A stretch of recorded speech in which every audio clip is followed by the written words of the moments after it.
ስጋዬና ነፍሴ በኔ ያመፀው ድንገት እግዚአብሔር ችሎት ፊት በከፈቱት ሙግት እማውቀውን ሁሉ ቃሌን ለማሰማት እንድቀርብ ታዝዤ በገብርኤል አንደበት አሻፈረኝ ብዬ ቀርቼ ሳለሁት ቁጭ ብዬ ተቤቴ ሳላስበው ድንገት ሚካኤል የቤቴን ጣራውን ገንጥሎ ሳጥናኤል መስኮቱን አሽቀንጥሮ ጥሎ በሁለቱ ፈቃድ በሬ ተሰባብሮ በደመና ግረሙቅ እግሬ ተጠፍሮ በሰባት ዙር ጉም ሁለት እጄ ታስሮ በሰባተኛው ወር ሰባተኛ ሌሊት ሰባተኛው ሰማይ ሰባተኛ ችሎት እንደ ወንጀለኛ ቀረብኩኝ ተግዜር ፊት።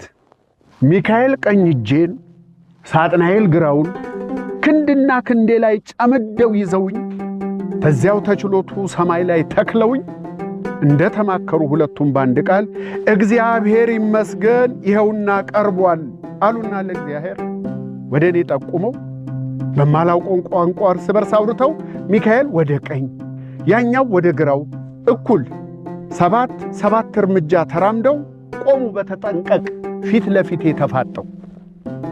እግዚአብሔር በመንበሩ እንደተሰየመ ትዕግስቱን እያጣ ቁጣው እየጋመ ለሰባት ዓመታት ከሰባት ደቂቃ አስተዋለኝና ከጎኔ ያሉትን ታውቃቸዋለህ ወይ አለኝ በእግዚአብሔርኛ።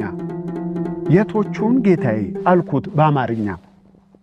ወዲያው በግራዬ ዞሬ ብመለከት ሥጋዬን ከጎኔ ተገትሮ አየሁት።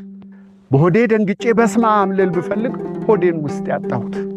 እንዲህ በእግዚአብሔር ችሎት ማዋረዱ አናዶኝ መለመላ ግንዱን መቆሙ ሰቅጥጦኝ ሥጋዬ ስባቱ ግማቱ አሳፍሮኝ ልርቀው ልሸሸው አላውቀውም ልል ስል እርቃኗን ቆማለች ነፍሴ በቀኝ በኩል። ሽምቅቅ ልላልኩና በነፍሴ እርቃንነት መሸማቀቄን ነፍሴን ከኔ ያጣሁት።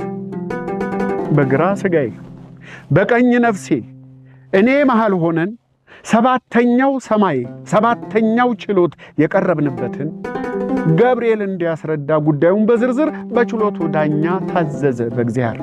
ከተቀመጠበት ገብርኤል ተነሳና ከሰማይ የሚበልጥ ሰማያዊ መዝገብ ገልበጥ አረገና አንገቱን አቅንቶ ችሎቱን ቃኘና ያን የሰማይ ዶሴ እያገላበጠ ጉዳዩን በዝርዝር አብራርቶ ገለጠ። ነፍስና ሥጋዬ የተቆጡበትን እግዚአብሔር ችሎት ፊት የቀረብንበትን እኔ በመሃል ሆኜ የበደልኳቸውን ሰባት በጋና ሰባት ሙሉ ክረምት ሰባተኛው ሰማይ ሰባተኛ ችሎት አቀረበ ገብርኤል ዝርዝሩን ራፖርት።